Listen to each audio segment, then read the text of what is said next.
Bismillahirrahmanirrahim. Ma'asyiral muslimin yang dimuliakan Allah Subhanahu wa taala. Nabi sallallahu alaihi wasallam pernah diuji pada 1 tahun dengan ujian yang sangat berat sekali. Kematian istrinya Khadijah bintu Khuwailid yang menyisakan kesedihan dalam dadanya. Disusul kematian pamannya Abu Talib.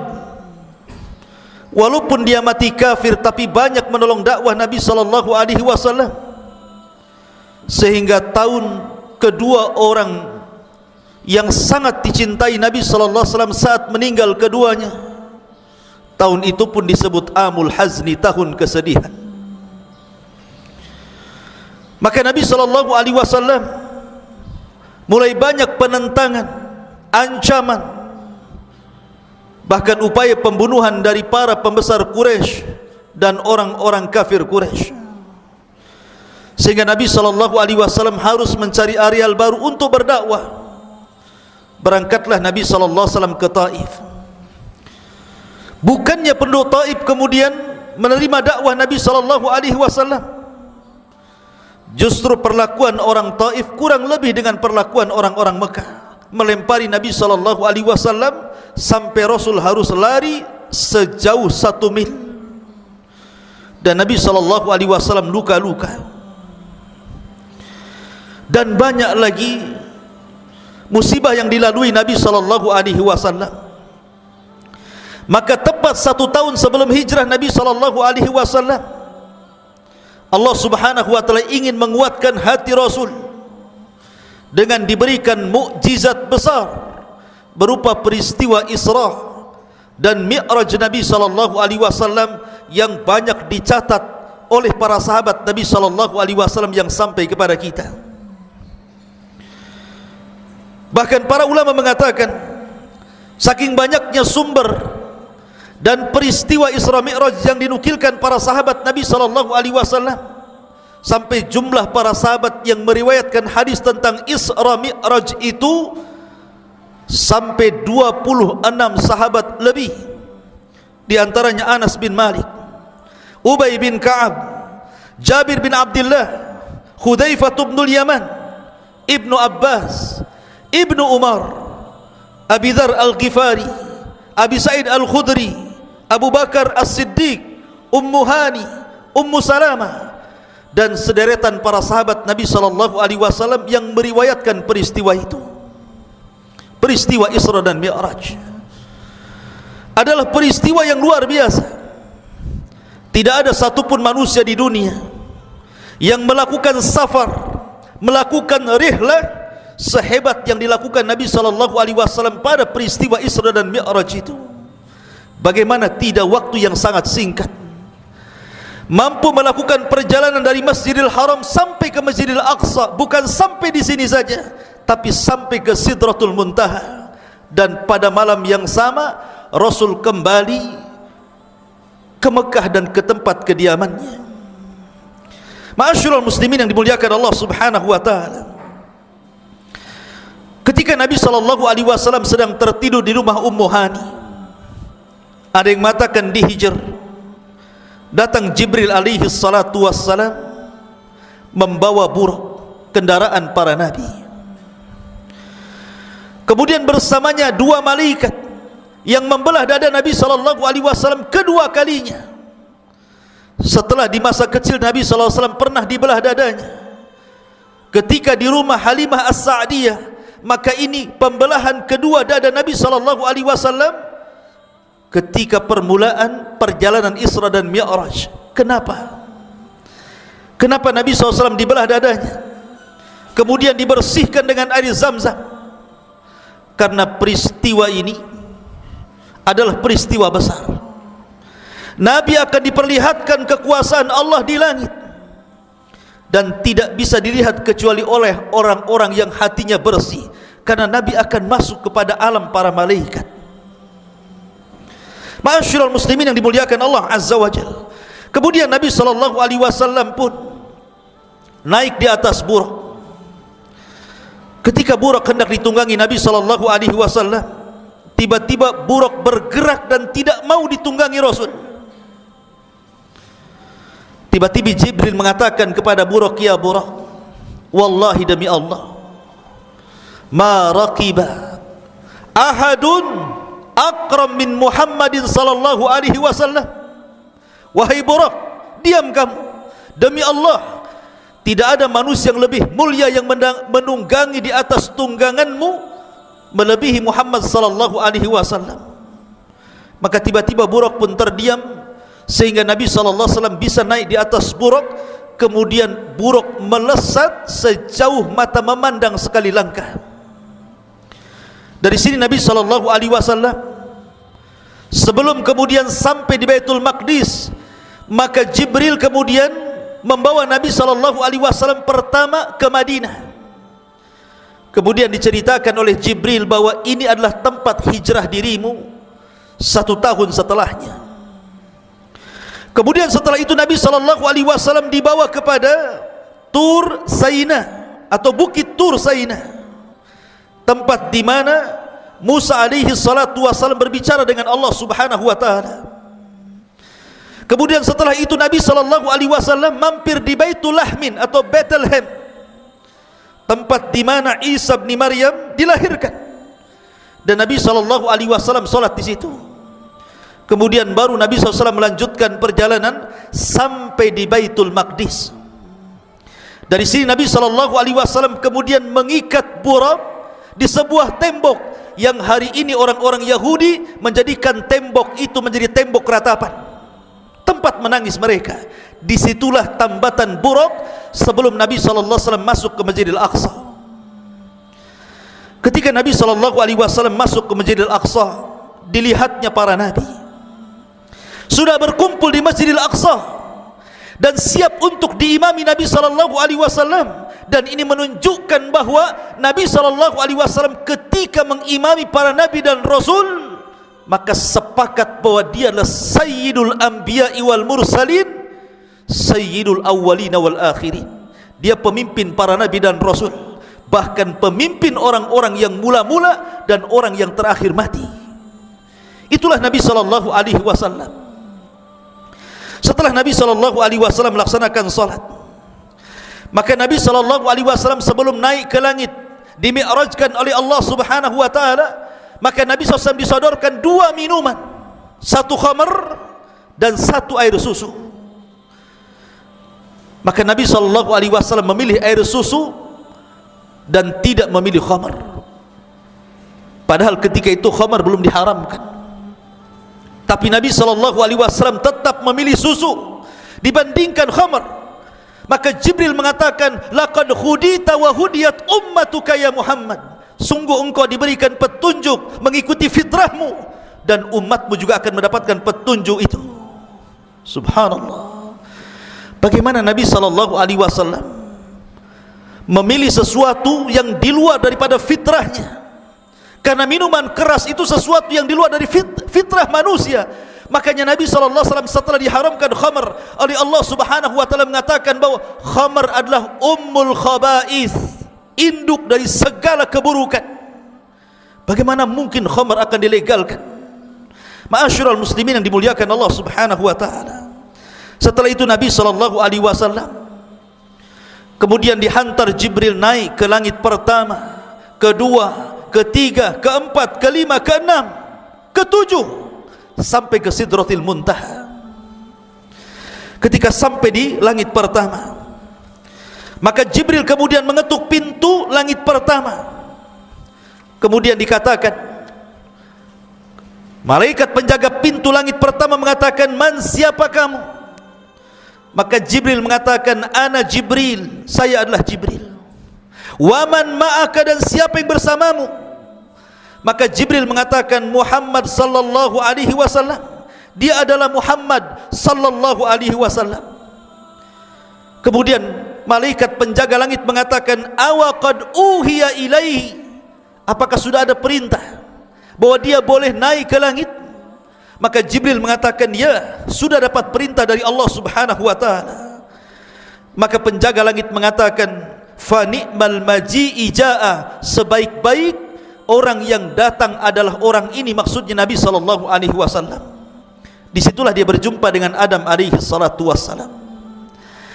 Maka kemudian dikatakan oleh Jibril, ya Muhammad, hadza abuk, ini bapakmu Adam.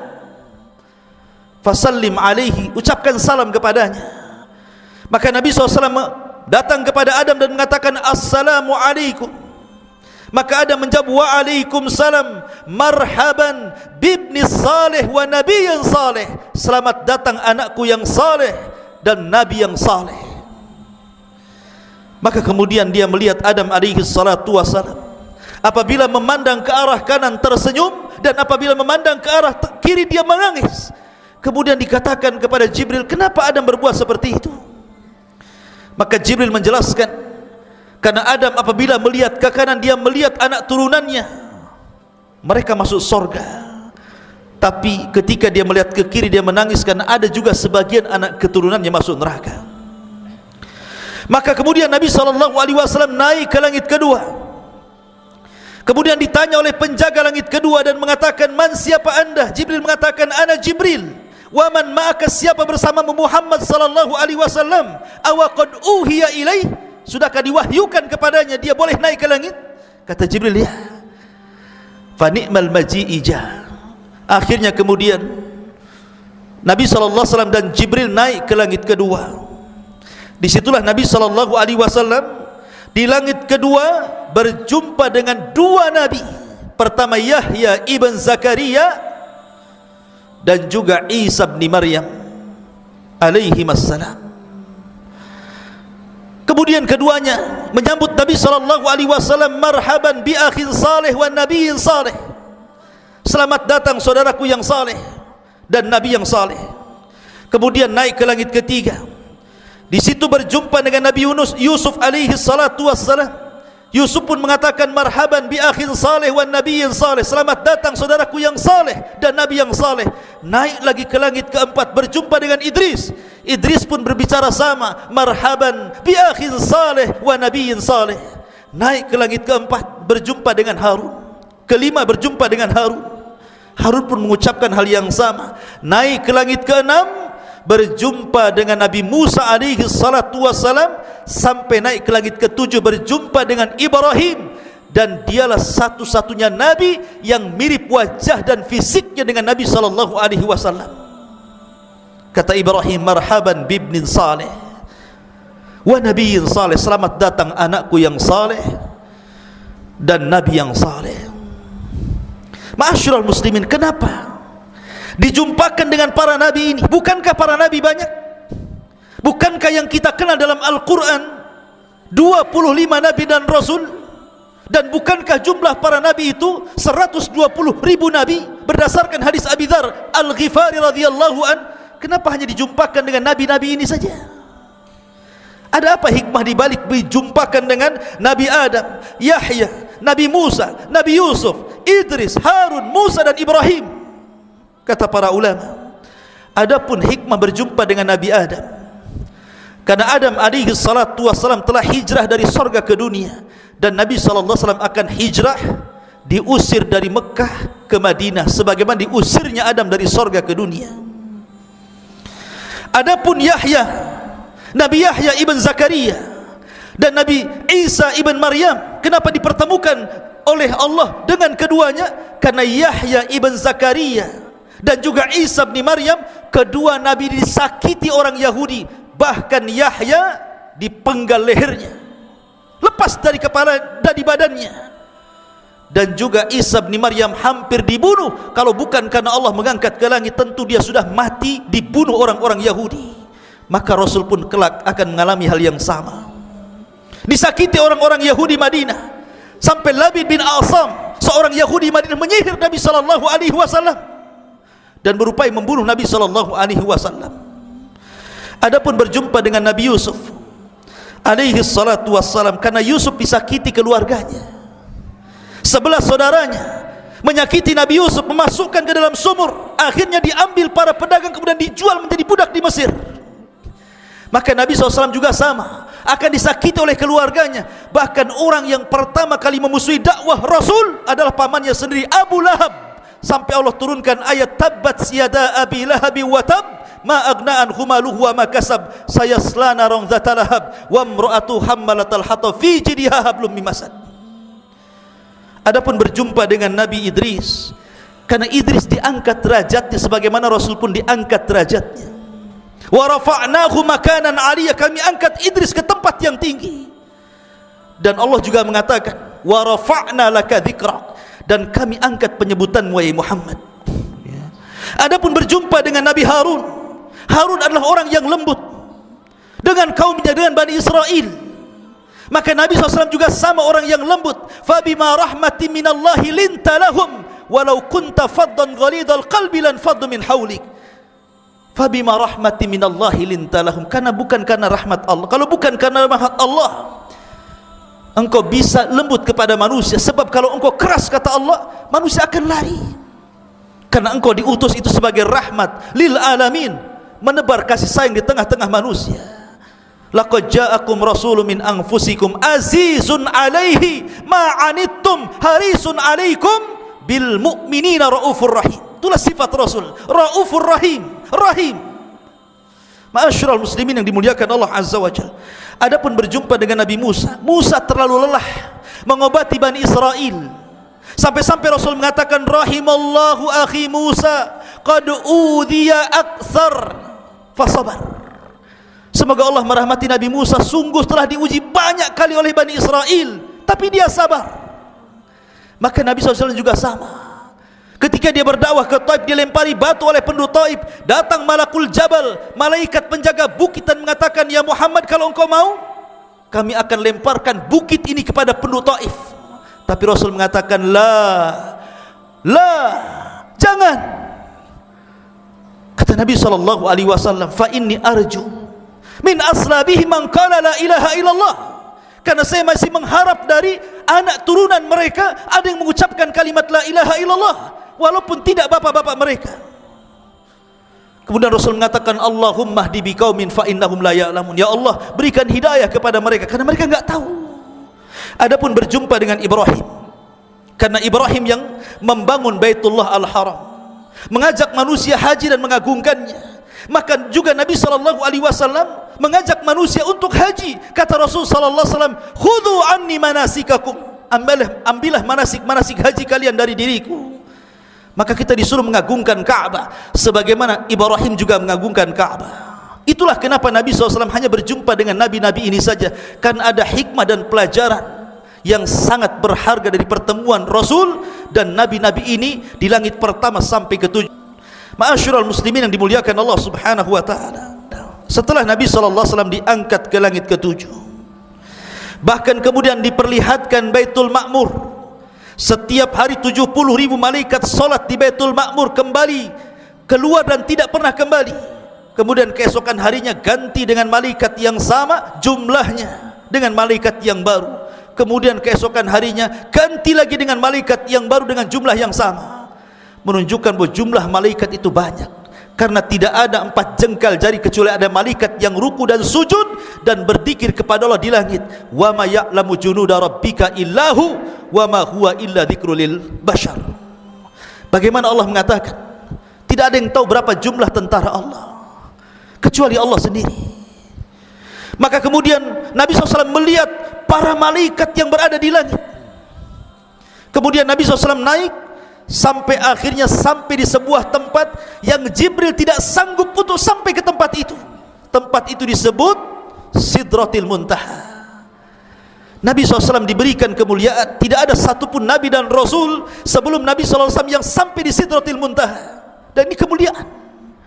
Dari situ kemudian Nabi SAW diperintahkan sebuah ibadah yang sangat agung berupa solat 50 waktu.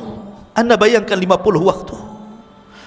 Setelah itu Nabi SAW kemudian turun, kemudian berjumpa dengan Nabi Musa alaihi salatu wassalam di langit yang ke-6. Kata Musa, ya Muhammad, apa yang diperintahkan Rabbmu kepadamu?